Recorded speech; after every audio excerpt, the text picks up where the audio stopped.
말씀은 역대상 28장, 29장 말씀 보도록 하겠습니다. 구약 652페이지 역대상 28장, 29장인데요.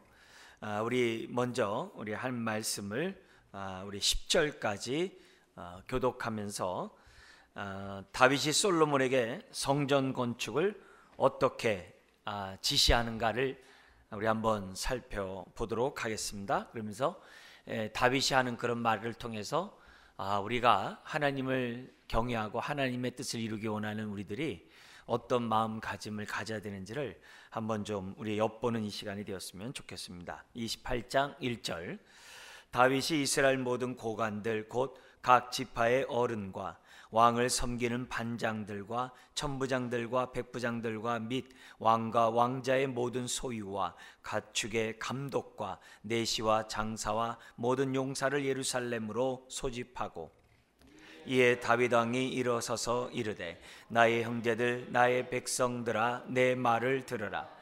나는 여호와의 언약궤 곧 우리 하나님의 발판을 봉안할 성전을 건축할 마음이 있어서 건축할 재료를 준비하였으나 하나님이 내게 이르시되 너는 전쟁을 많이 한 사람이라 피를 많이 흘렸으니 내 이름을 위하여 성전을 건축하지 못하리라 하셨느니라. 그러나 이스라엘 하나님 여호와께서 전에 나를 내 부친의 온 집에서 택하여 영원히 이스라엘 왕이 되게 하셨나니 곧 하나님이 유다 지파를 택하사 머리를 삼으시고 유다의 가문에서 내 부친의 집을 택하시고 내 부친의 아들들 중에서 나를 기뻐하사 온 이스라엘의 왕을 삼으셨느니라. 여호와께서 내게 여러 아들을 주시고 그 모든 아들 중에서 내 아들 솔로몬을 택하사 여호와의 나라 왕 위에 앉혀 이스라엘을 다스리게 하려 하실세. 내게 이르시기를 내 아들 솔로몬이 내가 성전을 건축하고 내 여러 뜰을 만들리니 이는 내가 그를 택하여 내 아들로 삼고 나는 그의 아버지가 될 것임이니라. 그가 만일 나의 계명과 법도를 힘써 준행하기를 오늘과 같이 하면 내가 그의 나라를 영원히 견고하게 하리라 하셨느니라.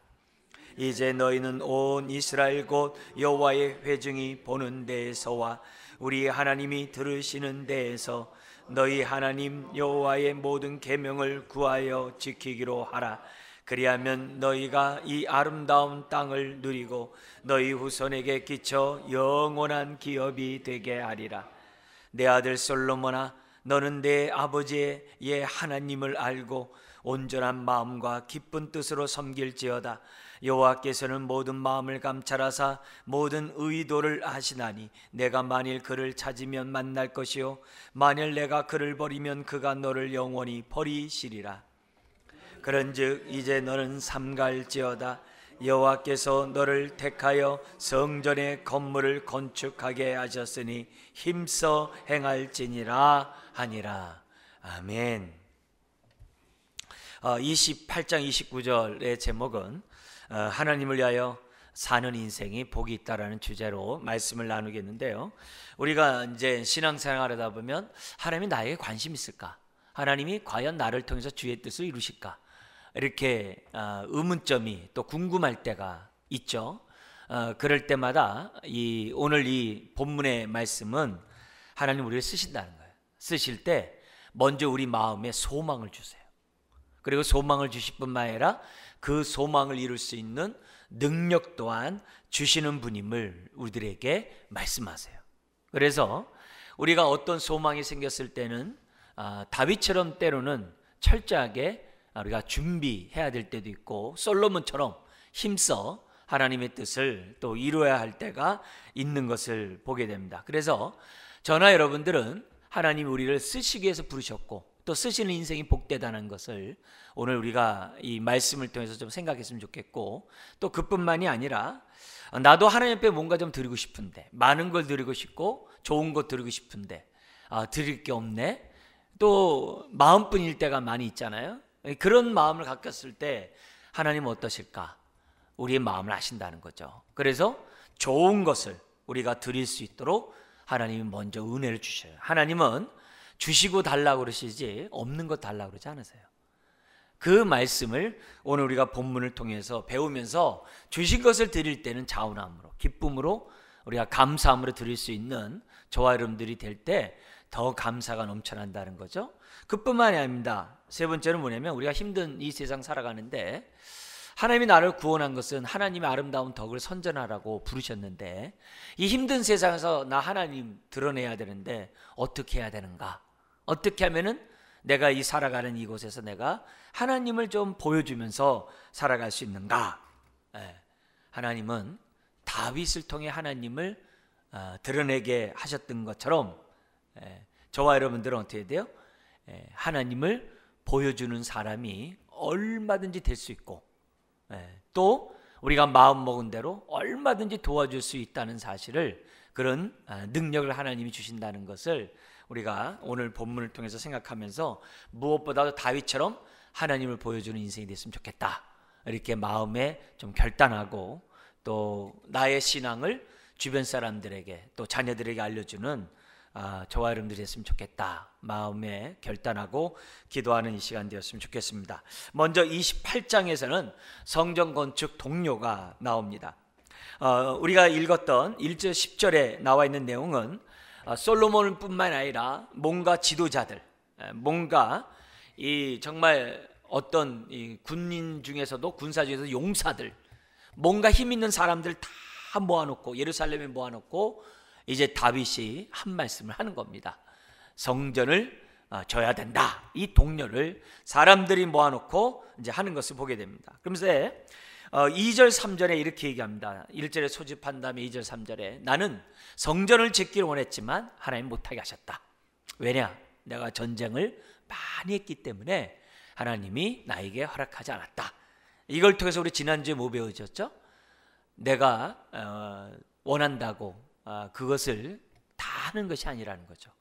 원하는 것이 있어도 그 가운데 내가 어떻게 하나님의 인도를 받아야 되는지 잘 우리들이 생각해야 한다 그랬어요. 오늘날에는 원하는 것이 있으면 해라, 그것이 인생이고 그것이 행복이다, 이런 세상 속에 우리가 살고 있습니다만, 원한다는 것이 있어도 항상 그것이 하나님의 뜻 안에서 그것이 합력해서 선을 이루어야 되지, 무조건 하고 싶다고 해서 다 해서는 안 된다는 것을 우리가 한번 지난주에 봤었어요.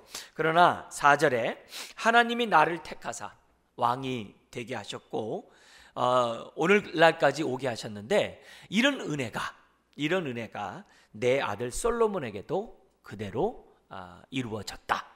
지금 나도 많은 지파 가운데, 많은 형제 가운데 하나님의 택감 받았듯이 이 솔로몬 왕 역시 많은 아들들 중에서 택감 받은 나와 같은 왕이다. 내가 어렸을 때 택감 받았듯이 솔로몬이 미약하고 어릴 때 하나님 앞에 왕으로 쓰임 받았다. 그 얘기를 이제 합니다. 그러니까 솔로몬을 높여주는 거예요. 이 아비로서 할 얘기죠. 왕으로서 기강을 삼는 데 있어서 당연하죠. 하나님이 나를 택했듯이 솔로몬을 택했다. 이 말은 왕권을 유지하는 데서 절대적이거든요. 그죠? 그 얘기를 이 다윗이 합니다. 그뿐만이 아니라 8절에 그래서 온 백성들 너희들은 하나님이 보는 데서 하나님의 계명을, 즉 하나님의 말씀대로 순종하겠다고 맹세하라.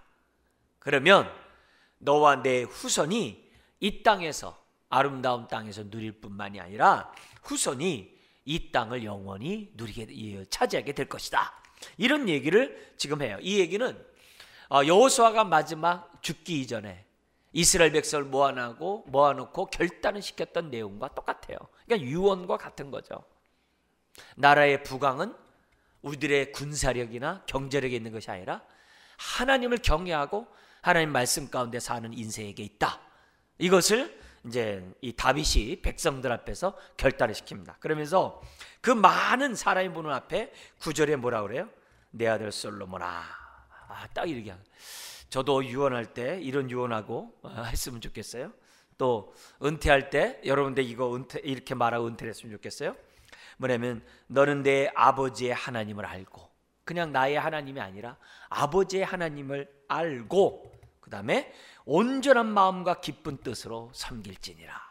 이렇게 이 말이 얼마나 정말 당당하고 담대하고 아름답습니까? 그러면서 하나님은 모든 마음을 감찰하사 심령을 보신다는 거죠. 중심 보신다는 거죠. 감찰하사 모든 의도를 하시나니 내가 만일 그를 찾으면 만날 것이요 만일 내가 그를 버리면 그가 너를 영원히 버리시리라. 생수의 근원이신 하나님을 떠나지 말라는 거예요.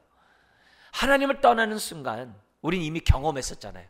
허물과 죄로 죽었던 우리였고 마음과 육신이 원하는 대로 과거에 살았던 우리였잖아요. 근데 예수님으로 우리가 교제가 회복되고 하나님을 만나는 자가 되었잖아요. 그런데 하나님을 떠난다는 건 말이 안 되잖아요. 그러면서 아주 굉장히 핵심적인 얘기하는 거예요. 마음으로 하나님을 경외하고 하나님 뜻 가운데 살면 하나님이 너 인생을 축복할 것이다. 그러면서 10절에 너가 맡은 사명 성전 건축에 힘써 하나님이 너를 택했으니 행할지라. 이렇게 딱 이 많은 사람들 앞에 사명을 이양해요. 마치 부활의 주님이 승천하시면서 제자들에게 땅끝까지 이르러 내 증인이 되라 하고 딱 승천하신 것처럼 마지막 자기 사명을 다하면서 지금 아들에게 하나님을 경외할 것과 뿐만이 아니라 이 말씀에 순종함으로 그 나라가 영원하게 하고 그리고 이 성전을 세우는 것은 다윗이 얘기했던 것처럼 우리를 위함이 아니요 하나님을 위함이라 했어요.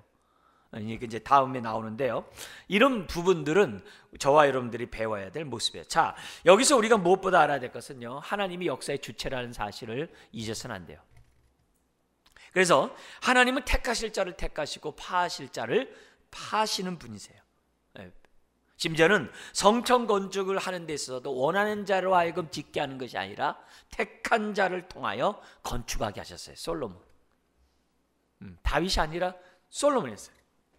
그래서 신앙은 하나님의 뜻대로 철저히 사는 게 신앙이다. 이걸 기본적으로 우리들이 아셔야 돼요. 거의 7절에서 분명히 얘기했죠. 7절에서 얘기하기를 뭐라 그래요? 이 다른 얘기 아니에요. 우리가 이 땅에서의 성공은 내 마음 내 뜻대로 해서 성공되는 것이 아니라 하나님의 계명, 말씀을 따라 우리가 순종할 때 우리는 성공할 수 있다는 것을 우리들에게 가르쳐주고 있어요. 왜요? 우리가 견고하게 서는 법을 하나님이 더 잘 알거든요. 그뿐만이 아니라 신앙생활을 철저히 하나님 뜻대로 사는데 우리가 이렇게 살면 8절에 뭐라 했어요? 누리고 후손들이 그 복을 누리게 될 것이다. 하나님은 정확하게 얘기를 해주는 거예요. 하나님의 뜻을. 그죠? 신앙생활은 내 뜻이 아니라 아버지의 뜻이고 아버지의 뜻대로 살면은 우리가 이 땅에서 누리고 우리 후손들도 누리게 될 것이다. 그러면서 9절에 우리가 신앙생활은 마음으로 하나님을 섬겨야지 우리가 눈 가리고 아웅하듯이 하나님을 섬기면 안 된다. 기도의 응답의 비밀은 우리가 마음으로 하나님을 찾을 때 주어진다. 그러면서 우리에게 하신 얘기가 이거예요. 우리가 올바른 뜻을 하나님의 뜻을 선택하고 순종할 때 우리의 삶에 안전이 있다. 안전. 우리가 노후가 안전되길 얼마나 원해요? 그죠? 100세까지 산다는 게 축복인가 저주인가 막 불안한 이런 시대에 살아가고 있어요. 이런 모습 속에 우리의 삶의 안전이 다른 데 있는 게 아니라는 거예요. 하나님을 경외하고 하나님의 말씀대로 뜻대로 순종하는 데 있다는 것을 우리에게 보여줘. 우리 교회의 안전도 다른 데 있는 것이 아니고 여러분의 가정의 안전도 후손의 안전도 다른 데 있는 것이 아니다 하는 것을 지금 다윗의 이런 고백을 통해서 우리들에게 가르쳐 줍니다. 무엇보다도 9절에 있는 것처럼 하나님 우리의 마음을 항상 보세요. 우리 마음을 항상 감찰하세요. 우리 모두가 하나님의 뜻을 분별하는 좋은 눈, 좋은 마음을 가져야 돼요. 나쁜 눈, 나쁜 마음을 가져서는 안 돼요. 우리가 하나님의 뜻을 이루는 좋은 눈, 우리 주님이 말씀하신 것처럼 좋은 눈을 가지라 그랬거든요. 그런 눈을 저와 여러분들이 가져야 돼요. 그러면서 10절에 있는 것처럼 혹시 내가 하나님의 뜻이라는 것을 알면서도 힘써 내가 헌신하지 않고 하나님의 뜻인 줄 알면서도 힘써 내가 헌신하지 않은 부분들이 있다고 한다면 이 저녁에 다시 한번 각성하고 하나님 내가 깨달은 이 뜻을 내가 힘써 행할 수 있도록 도와주십시오. 삼갈 것은 삼가고 힘써 하게 해주십시오. 무엇보다 지극히 적은 일이라도 최선을 다하는, 큰 일은 다 최선 다해요. 작은 일도 최선을 다하는 그런 사람이 될 수 있도록 해주시고, 맡긴 사명, 맡긴 직분, 맡긴 하나님의 뜻 최선을 다해 힘써 섬기게 해달라고. 정말 우리 골로새 1장에서도 얘기하잖아요.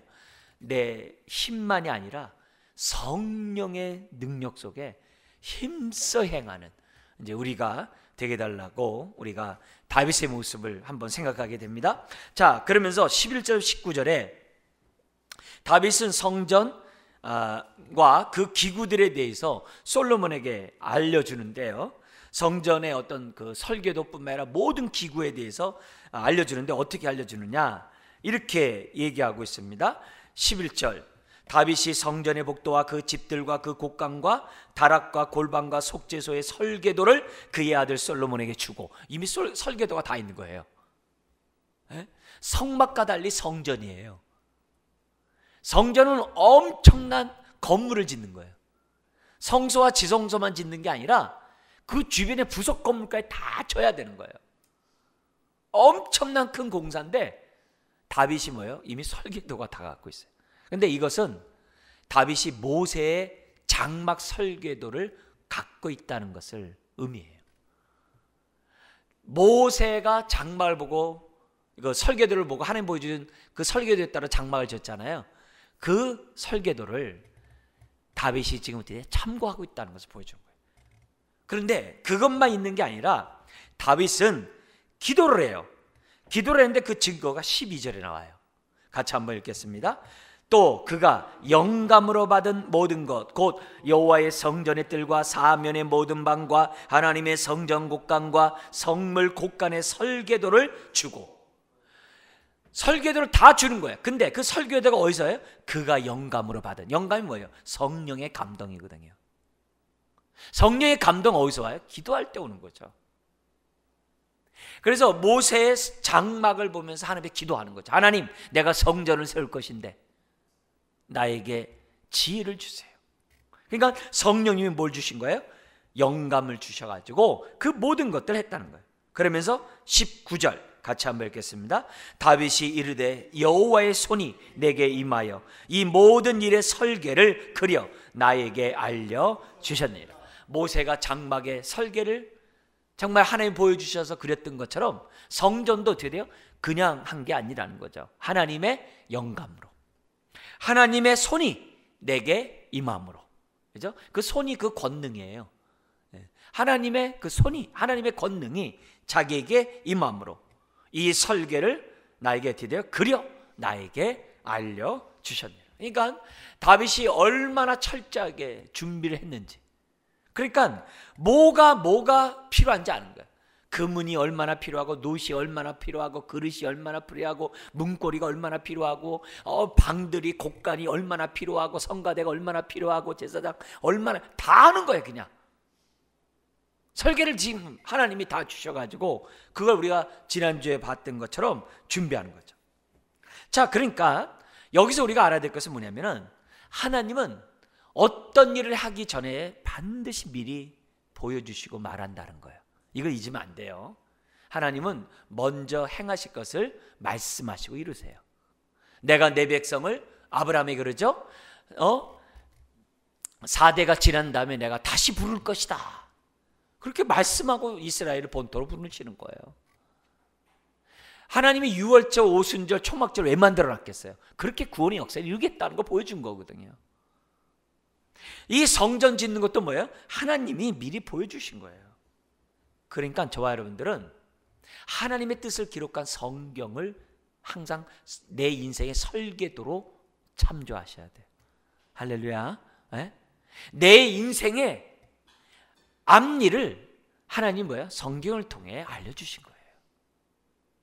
그래서 우리는 설계도를 떠나면 안 돼요. 우리는 기록된 말씀을 떠나면 안 돼요. 이걸 떠나면 안 돼요. 이거는 성령의 영감으로 기록된 말씀이에요. 우리의 인생은 절대 말씀을 떠나면 안 돼요. 아주 다짐하고 또 다짐해요. 그래서 우리가 암송하고 자꾸 쓰고 묵상하고 읽고 찾고 그러는 거예요. 네. 여러분, 이스라엘의 성경 교육은요, 주입식이에요. 스스로 아는 게 아니에요. 주입식이에요. 에스겔에게 말씀 줄 때 어떻게 줬어요? 가만 줬어요? 강제로 입에다 집어넣잖아요. 근데 그 말씀이 어찌 그리 단죠 그러잖아. 강제로 먹어야 돼요. 왜? 그게 생명의 말씀이고 진리니까. 인격 논했다가는요, 한 말씀도 안 읽어요. 우리들의 모습 보세요. 그렇게 성경에 대해서 얼마나 알고 있어요? 얼마나 보세요? 여러분 나이만큼 읽으셨어요? 나이만큼 읽지 않으면 읽었다고 얘기하지도 마세요. 그건 너무 성경들 안 보거든, 실질적으로 볼 때. 그런 의미에서 우리들이 생각해 볼 때 지금 하나님은 성경에 기록해 놓으셨어요. 영감으로. 이게 뭐예요? 우리 인생의 설계도예요. 그리고 이 성경은 뭐예요? 다 뭐예요? 하나님으로부터 받아가지고서 기록된 거예요. 그리고 예수님이 검증하셨어요. 이게 뭐냐면 딱 증명하셨어요. 뭐예요? 모든 성경은 내게 대하여 증거했다. 우리 주님이 딱 하셨어요. 네. 그래서 구약 성경, 우리가 갖고 있는 성경이 진리라는 것을 우리 주님이 딱 도장을 찍어 놓으신 거예요. 네.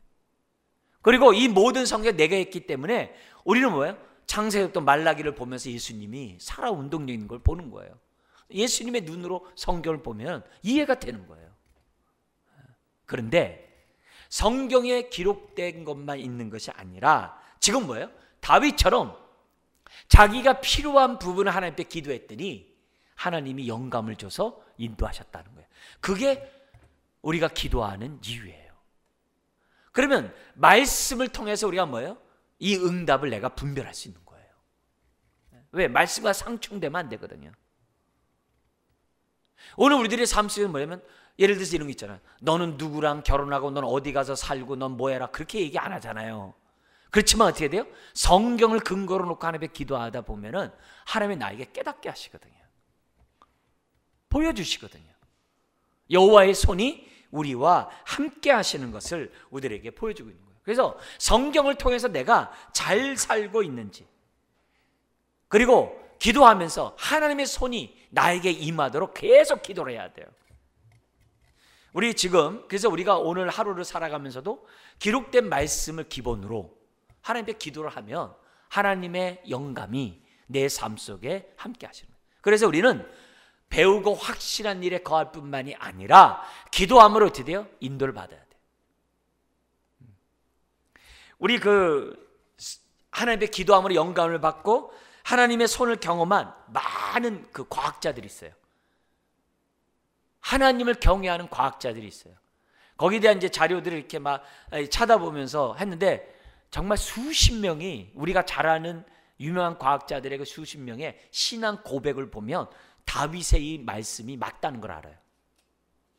아, 다윗이 경험한 것이 이런 거구나. 그리고 그들이 다윗이 경험했던 것처럼 그들의 삶에 경험했구나. 우리가 잘 아는 코페르니쿠스 있잖아요. 천동설, 지동설. 우리 제일 먼저 얘기한 사람이잖아요. 그 사람이 하나님을 경외하는 사람으로서 자기가 별을 관측했는데 안 맞더라는 거예요. 하나님은 질서의 하나님이라고 했는데 만원경으로 자꾸 보니까 별의 위치가 바뀌고 그림자가 생겨 이상하더라는 거예요. 아, 어제 본 거랑 어떻게 돼? 아침에 본 거랑 저녁에 본 게 다르더래요. 근데 어떻게 질서의 하나님이 이렇게 무질서하게 별들을 저렇게 배열했지? 자기가 이해가 안 됐다는 거예요. 하나님은 질서의 하나님인데. 근데 하나님 앞에서 계속 기도했더니 하나님이 그러시더라는 거지.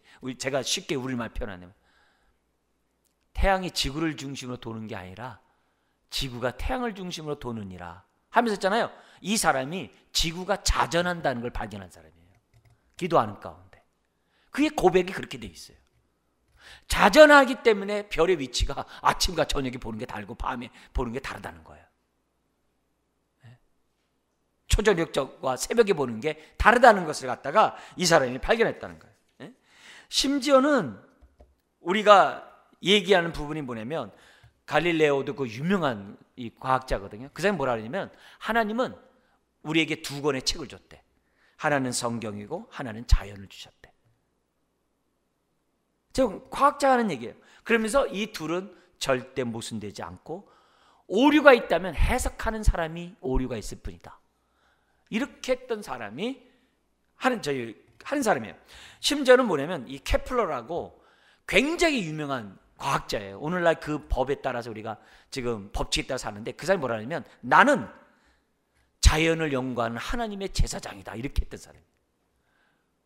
레벨이 그러니까 자기가 이런 부분을 놓고 하나님 앞에 기도하면서 자기는 그렇게 했다는 거예요. 그러면서 이 사람이 뭘 발견했냐면은 태양을 중심으로 돌 때 타원형으로 돈다는 것을 발견한 사람이 이 사람이에요.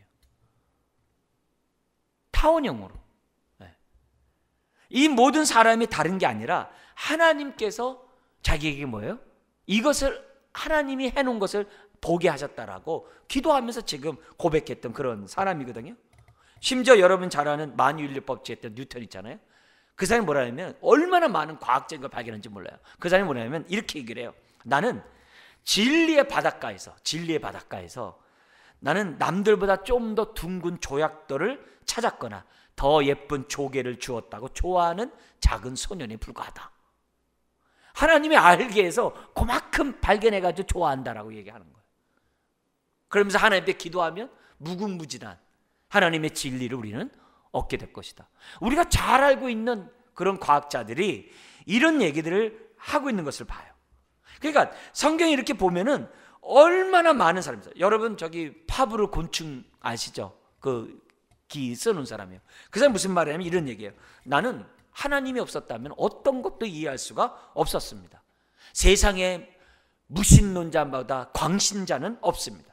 나는 누가 뭐래도 신앙을 버릴 수가 없습니다. 그리고 최초에 마취과 외과 의사를 한 사람인데 그걸 어떻게 착안하게 되냐면은 하나님이 아담을 깊이 잠들게 해가지고 하와를 갖다가 갈비뼈에서 하와를 만들었을 때 깊이 잠든 것에서 힌트를 얻어가지고 그러면 사람을 수술할 때 잠자게 하는 방법이 뭔가 해서 마취제를 발견한 사람이 심슨이에요. 그러면서 무슨 말을 하냐면은 나는 내가 발견한 그 마취제가 아니라 내 아이에게 구원자가 있다는 것이 나는 감사하다. 그렇게 말했던 거예요. 우리가 아는 그 유명한 사람들의 신앙의 이런 고백들을 이렇게 딱 보면은 너무나도 우리가 하는 이 고백보다도 정말 깜짝깜짝 늘어나는 그런 사람들이 너무 많아요. 우리 SOS 또 이 한 사람이 처음 이 사람이 미국의 그 볼티모어에서 워싱턴 DC까지 딱 했는데 그때 첫 문장이 뭔지 아세요? 민수기 23장 23절을 보냈어요. 그 말이 뭐냐면 모든 것이 하늘에 계신 내 아버지 손에 있으므로 그걸 따다닥 그걸 보냈다는 거예요. 얼마나 하나님 중심의 신앙을 가졌던 사람인지를 몰라요. 우리 잘 아는 우리 커피에도 나오는 거 막 맥스웰 있잖아요. 이 사람이 그 자기장과 이렇게 전기장이 만든 사람인데요. 이 사람 뭐라 그러냐면은 부모가 어렸을 때 시편 119편 굉장히 길잖아요. 제일 길잖아요. 그걸 암송시켰대요. 그러면서 자기가 과학하는 동기는 창세기 1장에 나와 있는 문화명령 때문이다라고 딱 얘기를 했어요. 이 사람은 아주 천재 중에 천재래요. 아주. 그들 중심 속에는 다 뭐예요? 하나님이 있다는 거예요. 그럼 이들이 어떻게 됐냐 이게? 하나님이 이미 다 해놨는데 기도함으로 영감을 받아 다윗이 성전에 설계도를 그리듯이 필요한 걸 다 해듯이 하나님은 뭐예요? 그들로 하여금 이 세상의 법칙들을 깨닫게 함으로 뭐 하자는 거예요? 시편 8편처럼 여호와 우리 주여 하나님이 창조한 이 세상이 어찌 그리 아름다운지요. 그러니까 위대한 세상을 왜 보게 하시는 거예요? 그걸 만든 위대한 하나님을 찬양하라고. 나 같은 사람을 하나님의 형상을 왜 만드느냐? 그걸 통해서 하나님을 찬양하라고. 오늘 우리들이 신앙생활하면서 다윗이 우리에게 보여줬던 이 샘플은 많은 후손들이 그렇게 해왔고 오늘 저와 여러분도 뭐예요? 그렇게 하는 거예요. 우리 하나님은요, 내 인생도 나를 왜 부르셨어요? 쓰시려고. 나를 통해서 주의 뜻을 이루시는데 까막 눈에서 하게 하지 않으세요. 소원을 주시고요, 그것을 하게 하세요. 그래서 우리들이 하나님께 기도하면은 다윗에게 영감을 주듯이 내가 어떻게 살아야 되고 어떻게 하나님을 기쁘게 하고 어떻게 순종하는지 길을 주세요. 근데 이걸 모르고 나 안 해요. 무조건 나 아골골짜기 가기 싫은데요. 나한테 너무 무거운 사명 맡기지 마세요. 저 못해요. 그러면 안 돼요. 하나님이 감당할 능력 또한 주신다는 것을 우리는 이런 다윗의 모습을 통해서 우리 신앙에서 뭐예요? 배우셔야만 해요. 감당치 못할 그럴 것들은 아무것도 없어요. 자, 그러면서 20절에서 21절에 다윗이 솔로몬에게 마지막 당부를 하는데요. 20절 우리 같이 한번 읽겠습니다. 또 그의 아들 솔로몬에게 이르되 너는 강하고 담대하게 이 일을 행하라. 두려워하지 말라, 놀라지 말라. 내가 여호와의 성전 공사의 모든 일을 마치기까지 여호와 하나님 너희 나의 하나님이 너와 함께 계시사 내게서 떠나지 아니하시고 너를 버리지 아니하시리라. 할렐루야. 이게 뭐예요? 하나님이 뜻을 정하면요 반드시 이루어진다 이거예요. 사람이 막을 수 없다고요. 하나님이 뜻을 정하면 뭐라고요? 반드시 이루어진다는 걸 보여주는 거예요. 그게 믿음이에요. 여러분을 구원했으면요 여러분을 통해서 이루시고자 하는 뜻은 어떻게 돼요? 반드시 이루어질 줄 믿습니다. 그럼 뭐 해야 돼요? 경외하면서 기도하자 이게요. 인도를 받자 이게요. 가만히 있지 말고 하나님 나를 쓰시기 위해서 부르셨는데 내가 아름답게 쓰임받기를 원합니다. 그러면서 21절에 이렇게 얘기해요. 네가 성전 건축을 할 수 있도록 내가 모든 걸 다 준비해놨다. 너는 내가 준 설계대로 명령만 하라. 그렇게 기록되어 있어요. 그러니까 오늘도 우리가 이 하나님은 나를 부르실 때는요 나를 통해 반드시 부르신 뜻이 있어요. 그걸 이루세요. 우리가 불순종하지 말고 하루라도 빨리 순종함으로 우리의 삶이 누림에 또 내 자손들이 그 혜택을 보는 저와 여러분들이 돼야 될 줄 믿습니다. 자, 그러면서 29장으로 넘어가요. 1절부터 9절에 보면 다윗과 이스라엘 백성이 얼마나 성전 건축을 위해 헌신했는지를 자세히 기록하고 있고, 이거는 오늘 하나님의 뜻을 이루고자 하는 저와 여러분들이 어떤 마음가짐으로 하나님을 섬기고 우리가 살아가야 되는지 원리를 주고 있어요. 자, 여기 29장 1절 5절은 뭐냐면 다윗의 헌신이에요. 뭐라면 1절에 이렇게 얘기해요. 내 아들이 아직 어리고 미숙하다.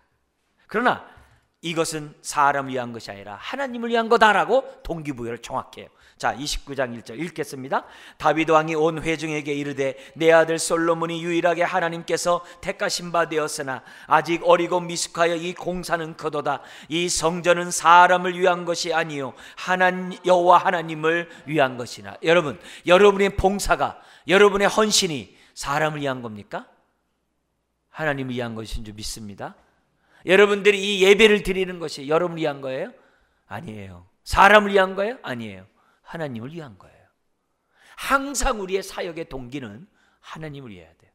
그리고 나서 2절에 내가 힘써 준비했다. 그러면서 3절에서부터 5절 뭐냐면은 내 마음이 뭐라고 하냐면 3절에 의하면 내 마음이 성전을 사모함으로 내 개인적인 금은 이 모든 것들을 하나님께 드렸다.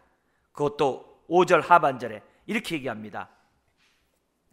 5절 우리 같이 한번 읽어볼까요? 금은 그릇을 만들며 장인의 손으로 하는 모든 일에 쓰게 하였노니 오늘 누가 즐거이 손에 채워 여호와께 드리겠느냐 하는지라. 그러면서 뭐예요? 자기가 이렇게 드렸다는 것을 지금 얘기를 해요. 그러자 지도자들과 백성들도 따라합니다. 그게 6절부터 9절이에요.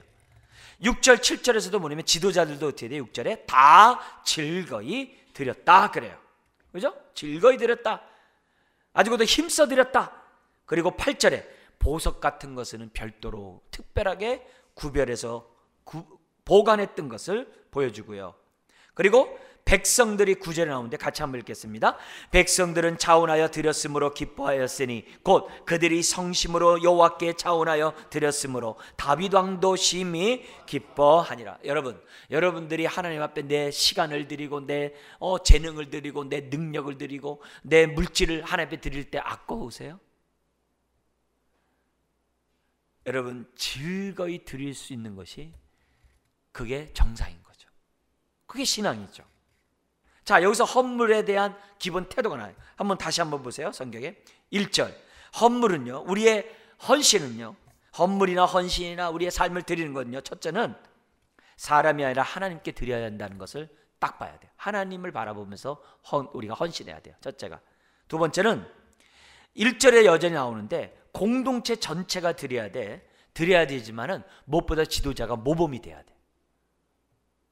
리더가 모범이 돼야 한다는 게 두 번째 원리예요. 세 번째는 2절 3절에 있는데 힘을 다하여 드리되 마음도 드려야 된다는 거예요. 그게 세 번째 원리예요. 네 번째 원리 5절과 9절에 있는데 즐거이 자원함으로 드리되 내가 드린 다음에 내가 기뻐해야 돼요. 내가 드리면서 아쉬면 안 돼요. 내가 드리면서 할렐루야 내가 이걸 드릴 수 있으니 감사합니다. 이게 기쁜 거죠. 전 이거 하면서 제가 이제 그 연상되는 이런 수많은 사람들이 떠오르잖아요. 얼마나 많은 사람이 떠오릅니까? 즐거이 드렸대요. 근데 저 그런 가운데 저 어머니도 떠오르더라고. 제가 군대 있을 때 우리 사병이 교회를 짓고자 기도를 했어요. 그래가지고 제가 군수과였기 때문에 우리 선임마사한테 상사님한테 얘기를 했더니 그분이 크리스찬이었어요. 이 주일날 왔다 갔다 하는 크리스찬이었는데 그래도 제가 말을 하니까 제가 신학교 다니다 갔기 때문에 이게 하면서도 저 전도사님 이러면 약간 좀 그런 게 있잖아요. 교회를 져야 되겠습니다 하니까 도와줄게 그러시더라고요. 그래서 제가 그랬어요. 군대 물품을 원가로 사올 수 있습니까? 그러니까 할 수 있다는 거예요. 그래서 대대장 사인 받아서 허락을 받았어요. 근데 문제는 뭐냐면 그 건축할 것도 필요하지만 땅이 또 필요한 거예요. 그래서 땅을 사야 되는데 땅을 살 그런 형편이 안 되잖아요. 근데 저희 어머니한테 제가 얘기를 했더니 어머니가 그 땅값을 갖다가 자기가 사는데 보태겠다라고 없는 살림에 땅을 사는데 헌금을 하셨어요. 저 까마득하게 잊어버리고 있었어요. 근데 어느 순간 갑자기 떠올라가지고 지금 말씀을 드린 거예요. 그래가지고 그걸 가지고 하나님 앞에 뭐냐면 헌금을 하셨어요. 땅을 사는데. 그러니까 그런 걸 제가 이렇게 생각해 보니까 그때 드리면서 저희 어머니가 굉장히 어려웠는데도 되게 기뻐하시더라고요. 굉장히 기뻐하시더라고요. 그 모습이 이렇게 기뻐하는 사람이 뭐 저희 어머니만 그러겠어요. 우리 교인들도 마찬가지고 사람들에게 막 이렇게 떠오르더라고요. 여러분, 우리가 하나님 앞에 드리되 이 네 번째 원칙은 기뻐해야 돼요. 다섯 번째 원칙은 8절인 것처럼 적합하게 쓰임받을 수 있도록 드린 것들이 잘 관리돼야 돼요. 막 쓰면 안 돼요. 막 허비하고 소비하면 안 돼요. 그 다음에 여섯 번째가 뭐가 있냐면 9절에 다른 사람이 보더라도 기뻐해야 돼요. 다윗이 기뻐하듯이 다른 사람이 보면서 아유 저 자랑하고 있네 그게 아니라 다른 사람이 보더라도 기뻐요. 왜? 하나님이 보이니까. 이 말은 뭐예요? 하나님께 영광이 된다는 거죠. 그래서 우리가 하나님 앞에 정말 내가 헌신하고 헌물을 드릴 때마다 기본적인 태도가 이 성경에 나오고 있다는 거죠. 그래서 결국은 이제 뒤에 나오는데요. 일곱 번째 원리가 뭐냐면 모든 것은 주의 것 다시 주님께 돌려드린다는 게 일곱 번째 원칙이 나와요. 앞으로 뒤에 나오는 부분입니다. 자, 그러면서 10절에서 19절에 이 모든 자원을 주신 하나님께 감사 찬양을 하는데 어떻게 하느냐면 10절에 모든 회중이 모인 곳에 하나님께 영광을 돌려요. 그러면서 11절부터 16절까지는 뭐냐면 모든 것이 다 주의 것임을 고백해요. 자, 그게 10절과 12절입니다. 너무 중요한 요절이기 때문에 여러분 반드시 외우시면 여러분의 삶에 큰 축복이 따라올 줄 믿습니다. 이것대로 고백해 보세요. 이것대로 고백해가지고 제가 삶 속에서 영광 안 돌린 사람 본 적이 없어요. 11절 12절이 여러분의 우리 모두의 말씀 되기 원합니다. 한번 다 같이 읽겠습니다. 여호와여 위대하심과 권능과 영광과 승리와 위엄이 다 주께 속하여 싸우니 천지에 있는 것이 다 주의 것이로소이다. 여호와여 주권도 주께 속하여 싸우니 주는 높으사 만물의 머리이심이니이다. 부와 귀가 주께로 말미암고 또 주는 만물의 주제가 되사 손에 권세와 능력이 있사오니 모든 사람을 크게 하심과 강하게 하심이 주의 손에 있나이다. 할렐루야. 이죠? 모든 것이 다 뭐예요? 주님 손에 있다는 거예요. 그래서 13절부터 16절 나는 14절에 드릴 힘이 있어서 주께 드렸을 뿐입니다. 그런 거예요. 나에게 주셨기에 내가 드렸을 뿐입니다. 이렇게 고백을 하고요. 얼마나 아름다운 고백이에요. 얼마나 아름다운 고백이에요. 그뿐만 아니라 17절 18절 자신뿐만 아니라 백성이 즐거이 자원하여 드리는 걸 보니 심히 기쁜데 이것이 하나님의 은혜입니다. 자, 그러면서 19절 솔로몬에게 다시 한번 위한 기도를 합니다. 19절 읽겠습니다. 또 내 아들 솔로몬에게 정성된 마음을 주사 주의 계명과 권명과 율례를 지켜 이 모든 일을 행하게 하시고 내가 위하여 준비한 것으로 성전을 건축하게 하옵소서 하였더라. 이 말은 뭐예요? 모든 걸 준비했어도 하나님이 함께 하자면 소용이 없다는 거예요. 그래서 기도하는 거예요. 우리가 다 준비했어도 하나님이 함께 하자면 그거 다 쓸 수 없는 거예요. 우리 인생이 하루하루 지나면 지날수록 얼마나 모든 게 쌓입니까? 지식적으로나 여러 가지 능력적인 면이나 다 쌓이잖아요. 그것도요, 하나님 앞에 기도하지 않으면 다 소용없어요. 다 준비한 다음에 이것도 주께로부터 왔사오니 주님 뜻대로 사용하여 주옵소서. 그렇게 해야지만이 우리가 하나님의 역사가 일어난다는 것을 우리에게 보여주고 있다는 거예요. 그래서 여기에서 다윗의 기도에서 우리가 첫 번째 우리가 놓치지 말아야 될 것은 뭐냐? 항상 청지기 의식. 모든 것은 주께로부터 왔다. 그걸 놓치면 안 돼요. 내 인생, 내 건강, 내 시간, 내 능력, 나의 경험 다 뭐예요? 하나님께로부터 왔다. 자, 그래서 모든 것이 하나님 것이기 때문에 우리가 어떻게 돼요? 나는 주께 드렸을 뿐입니다. 우리 옛날에 우리 친구들이나 우리 가르쳤던 신학교 교수 그분들의 한 얘기가 뭐가 있었냐면은 유학생이 되게 힘들잖아요. 어떤 형제는 칼빈에서 THM을 했는데 신학 석사를 했는데 그 좋은 저택을 갖다 1불 내고 살았대요. 1달러 1,000원 내고 한 달에. 그렇게 하나님이 은혜를 막 주셨대요. 근데 지금은 그런 것도 없대요. 근데 그 당시 되는데 1달러 주고 살았는데 그걸 주신 분이 뭐냐면 프롬가 이렇게 해가지고 연락이 딱 왔대요. 학비도 되게 공부하기 어려운데 자기 이런 모습, 자기 같은 사람에게 그 미국 사람이 하나님의 선물이라고 그래가지고 있잖아요. 당신한테 공부하는 동안에 매달 1달러만 받고 하겠다고 딱 편지가 와가지고 지금 그 사람이 총신대 설교학 교수예요. 지금. 그러니까 그 친구 얘기하면서 하는 얘기 하는데 너무나 놀랍게 프롬갓이 그렇게 많더래요. 수치인 불명의 프롬갓이 그렇게 많대요. 하나님이 이렇게 도우시고 지원해 주시고. 그래서 그런 경험을 했기 때문에 하나님의 공급하심에 대해서 의심할 여지가 없다는 거예요. 다윗이 지금 뭐예요? 이 얘기를 하고 있는 거예요. 내가 이렇게 바칠 수 있는 것이 하나님의 은혜였다라는 것을 하고 있는 거예요. 자, 그러면서 20절에서 25절로 넘어가면서 감사 기도가 끝난 다음에 백성과 함께 축제를 해요. 백성과 함께 감사의 기쁨을 나눕니다. 어떻게 나누냐면은 20절에 이렇게 얘기해요. 다윗이 온 회중에 이르러 너희는 하나님께 송축하고 하나님께 영광 돌리라. 그러니까 백성들이 만세 만세 만만세 한 거죠. 영광 영광 영광을 받으소서 하면서 하나님과 왕에게 절을 한 다음에 21절 그 이튿날에 제사와 번제를 드리는데 이 번제를 일부분만 드리고, 예? 이렇게 한 부분만, 이 거제 그러면 일쪽 한 부분만 이렇게 하나님 앞에 드리고 나머지는 다 뭐냐면 먹어요. 제사를 드린 사람이 같이 식사를 해요. 제사장과 백성들이. 그러니까 어떻게 돼요?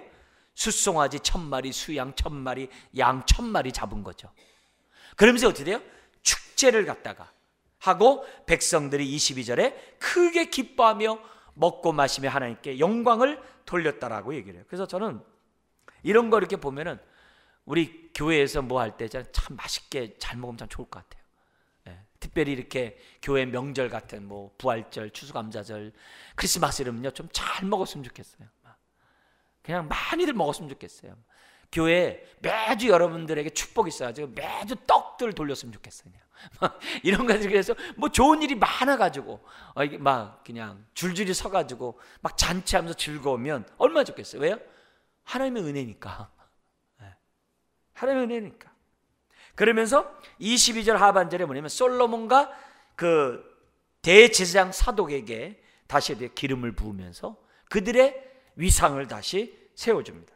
그러면서 23절부터 25절은 뭐냐면 하나님이 모든 백성 앞에 솔로몬의 위상을 견고하게 세우는, 아주 솔로몬을 갖다가 아주 높여주는 그런 역사를 행하십니다. 그게 25절 같이 한번 읽겠습니다.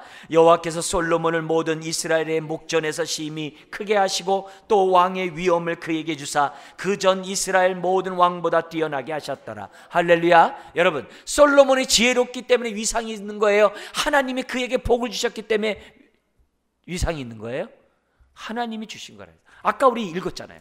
29장 11절 12절 아까 읽었잖아요. 모든 권세가, 모든 능력이 하나님께로부터 온다 그랬잖아요. 여기 나와 있잖아요. 천지에 있는 그 모든 위엄이 다 하늘로부터 온다 그랬잖아요. 그러니까 솔로몬이 위엄 있는 것은 뭐예요? 하나님이 그렇게 하셨거든요. 그렇다면은 오늘도 저와 여러분들의 삶을 하나님이 위하시면 어떻게 돼요? 우리도 솔로몬과 같은 위상을 갖게 될 줄 믿습니다. 우리들이 볼 때 다니엘서 12장에 있는 것처럼 하늘의 별이 되게 하신다고. 뭐 하면요? 하나님을 경외하고 하나님 나를 사용해 주세요라고 기도하면 하나님이 그 인생을 위상을 높여주시는 그런 인생이 되게 해주신다라고 우리들에게 말씀해요. 그러면서 이래요. 에이 그런 거 없는데요. 전 솔로몬같이 왕도 아닌데요. 그렇게 하면 안 돼요.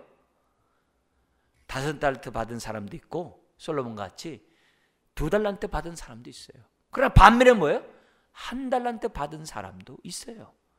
근데 그 1달란트 받은 것에서 어떻게 에게하고 내팽겨 쳐버리면 그거는 불신앙이죠. 1달란트 받아도 우리가 어떻게 돼요? 최선을 다해서 다윗처럼 준비하면 어떻게 돼요? 그 인생을 복되게 할 줄 믿습니다. 그 한 사람이 이 세상을 어떻게 바뀔지 몰라요. 이사야 선지자는 뭐냐면 그 하나가 천을 다스리겠다 그랬어요. 일당백이 아니라 일당천이 되게 한다 그랬어요. 하나님이 천을 다스리도록 하신다 그랬어요. 그 작은 한 사람이. 그러니까 우리들이 신앙생활하면서 하나님 앞에 지금 뭐냐면 모든 권위와 위엄과 능력이 하나님께 온다. 부와 귀가 하나님께로 만리합니다 이게요. 우리가 막 잔머리 쓰고 우리가 계산해서 막 이렇게 하면 돈이 늘어났다. 물론 할 수 있겠죠. 그러나 그는 어떻게 돼요? 안전하지 않다고 그랬어요. 우리가 안전한 거는 하나님이 우리를 세워줘야 안전하다고 그랬어요. 하나님을 경외해야 우리의 삶이 안전이 있고 안정이 있는 거예요. 그거를 지금 뭐예요? 다윗이 지금 뭐예요? 샘플로 지금 보고 있는 거예요. 여러분, 하나님이 저와 여러분들의 인생을 높여주실 줄 믿습니다. 그래서 내가 어떻게 돼요? 청지기로서 내가 쓰임받는 인생이 되도록 해야 한다는 거죠. 자, 그러면서 마지막 역대상 29장 26절에서 30절에 보면 뭐냐면은 다윗의 행적이 나옵니다. 40년 동안 왕직을 해요. 그렇죠? 왕직을 하고 저갑니다. 근데 28절 같이 한번 읽겠습니다. 그가 나이 많아 늙도록 부하고 존귀를 누리다가 죽음에 그의 아들 솔로몬이 대신하여 왕이 되니라. 여러분, 이게 평범한 것 같지만 이게 은혜예요. 여러분, 연수를 다하고 죽는다. 생사화복은 하나님께로부터 온다는 우리가 좀 전에 배웠잖아요. 여러분, 나이가 많아 늙도록 부하고 존귀를 누르다 죽는다. 이건요, 하나님을 경외하는 자가 누리는 말년의 축복이에요. 저는요, 여러분 모두가 28절의 축복을 누리기를 주의 이름 축원합니다. 여기 그래도 조금 연장자 되시는 여기 우리 소망다락 우리 어르신들 계시는데 이런 인생이 내 앞에 있음을 믿으시기 바랍니다. 절대 치매 들리지 마시고요. 마지막 때까지 주님 찬양하다가 하나님 앞에 가시기를 주의 이름 축원합니다. 우리 소망다락에 두 손 들고 기도할 때 우리 교회에 소망이 있어요. 그러니까 소망다락이에요. 여러분이 절망이 우리 교회에 소망 없어요. 열심히 기도하셔야 돼요. 열심히 기도해야 돼요. 그래서 하나님을 경외하는 자의 노년이 뭐냐? 늙도록 부하고 존귀를 누리다 죽는 거예요. 근데 이것도 복이지만요, 그 다음 복이 저는 더 귀하다고 봐요. 그게 뭐예요? 그의 아들 솔로몬이 대신하여 왕이 되니라. 자기 왕위가 사울왕은 요나단에게 못 갔어요. 근데 다윗의 왕위는 솔로몬에게 갔어요. 그리고 더 갔어요. 모든 부모는 부모의 신앙을 자식에게 갖는 것이 가장 기쁘게 생각합니다. 그보다 더 큰 기쁨이 없어요. 자식이 하나님을 경외하고 하나님의 쓰임받는 거 최고의 기쁨이에요. 부자가 기쁨이 아니라 하나님 앞에 쓰임 받는 게 최고의 기쁨이에요. 그게 솔로몬인 거예요. 그러니까 하나님을 경외하면 아까 뭐라 그랬어요? 우리가 이 땅에 누릴 뿐만 아니라 후세가 누린다 그랬잖아요. 솔로몬이 그친 거예요. 네. 우리가 하나님을 섬길 때 하나님이 어떻게 돼요? 그 자식에게 복을 주신다는 거예요. 그것도 뭐예요? 하나님을 아는 은혜에 복을 주신다. 하나님을 아는 복이 복 중에 복이죠. 다른 법 뭐가 있겠어요? 하나님을 아는 것보다 좋은 유산이 없어요. 그리고 나서 29절에서부터 30절 여기에 얻어야 될 교훈이 있는데요. 이게 뭐냐면 다윗의 모든 행적이 선지자와 나단과 갓 선지자의 글에 기록되었다 그랬어요. 왜 그렇게 했을까요? 왜 기록하셨을까요? 잊어버리면 되지. 왜 기록했을까요? 다른 게 아니에요. 하나님을 알려주기 위해서. 다윗의 위대함이 아니라 다윗과 함께한 하나님을 알게 하기 위해서 다윗의 행적을 기록한 줄 믿습니다. 그게 사무엘상하 역대상하예요. 그게 열왕기상하예요. 아시겠어요? 성경을 기록한 것은 위인전이 아니에요. 그들을 통해 일하실 하나님을 보라 이게요. 그리고 오늘 우리가 어떻게 돼요? 그 하나님을 믿고 우리가 뭐예요? 살라 이게요. 기록한 목적은 다 아니에요. 왜요? 우리는요 망각하기 쉽거든요. 사사기 2장 10절 우리가 알잖아요. 왜 이스라엘 백성이 자기 속에는 옳은 대로 살았다고 그래요? 하나님을 인격적으로 알지 못했기 때문에. 근데 어떻게 인격적으로 알지 못했다 그랬어요? 아버지 세대는, 부모 세대는 하나님 알았지만 그 다음 세대, 자식 세대는 하나님 몰랐다 그래요. 여러분, 한 세대만 넘어가도요 신앙은 전달되지 않을 수 있어요. 여러분의 신앙이 여러분의 자녀에게 전달되지 않을 수 있어요. 부모의 사명은 자식에게 신앙이 전달되는 게 가장 큰 사명이에요. 디모데 부모처럼 디모데 엄마가 그 외할머니가 그 엄마를 전도하고 또 엄마가 디모데에게 성경을 줬듯이 자식에게 성경 물려주는 것이 가장 큰 뭐예요? 축복이에요. 인생은 하나님을 쉽게 잊어버려요. 그러니까 성경을 준 거예요. 여기에 따라 생각하라고. 이게 우리의 설계도예요. 이게 설계도예요. 그래서 우리가 하나님을 떠나지 않는 인생이 되도록 하기 위해서 하나님이 성경책을 주셨기 때문에 우리는 어떻게 돼요? 이 말씀을 떠나면 안 돼요. 그래서 말씀의 터 위에 깊게 뿌리를 내리고 샘을 입으라고 그랬잖아요. 그러면 감사가 넘쳐나리라. 골로새 2장 7절이에요. 아담 이래로 사람들은 스스로 살고자 선악과를 따먹으며 살아요. 아담 이래로 사람들은 생수의 근원이신 하나님을 떠나가지고 스스로 살고자 해요. 근데 스스로 사는 그 즉시 언약의 축복에서 제외되는 거예요. 모든 부와 기가 하나님께로 오는데 다 못 누리는 거예요. 역대상 29장 11절 12절을 못 누리는 거예요. 그걸 우리가 알아야 돼요. 그래서 성경을 통해 사는 것이 복된 인생이라는 것을 알라고 성경을 기록한 거예요. 그래서 아브라함의 신앙이 어떻고 다윗의 신앙이 어떻다는 것을 우리가 지금 뭐예요? 배우고 있는 거예요. 그래서 오늘 우리들은 어떻게 해야 돼요? 다윗이 보여준 하나님을 저와 여러분들은 어떻게 해야 돼요? 우리 자신이 보여줘야 되는 거예요. 그렇게 하라고 성경을 쓴 거예요. 그래서 히브리서 12장 믿음의 경주장에서 뭐라 그래요? 너가 지금 믿음의 경주를 하느냐? 허다한 증인들이 지금 하늘에서 너가 지금 믿음의 경주를 하고자 지금 뭐예요? 응원하고 있다고 그러잖아요. 히브리서 12장 1절에 허다한 증인들이 이미 믿음의 경주를 마친 허다한 증인들이 지금 우리를 위해서 지금 뭐예요? 힘내라고 격려하고 있다고 그러잖아요. 그래서 우리는 어떻게 돼요? 히브리서 11장처럼 믿음의 증거를 나타내 이름을 남기는 게 아니라 믿음의 증거를 남겨야 돼요. 증인의 증거를 남겨야 돼요. 그게 성경에 기록된 목적이고 오늘 이 시간 우리들이 살아야 될 목적이에요. 그래서 나의 인생에 하나님의 이야기가 기록되어 있는가? 그게 우리가 마지막 우리가 생각해야 될 초점이에요. 내 인생의 하나님은 어떤 하나님인가? 내가 들려줄 하나님은 어떤 하나님인가? 다윗이 들려준 하나님과 일치하는가? 그것을 뭐예요? 보라고 성경을 기록했어요. 그래서 다윗이 복된 것은 솔로몬과 같은 믿음의 사람에게 왕위를 놓아줬다는 것이 다윗이 복된 거예요. 오늘 저와 여러분들이 이런 축복, 이런 복을 누리다가 하나님께로 가는 다윗과 같은 인생이 되어야 될 줄 믿습니다.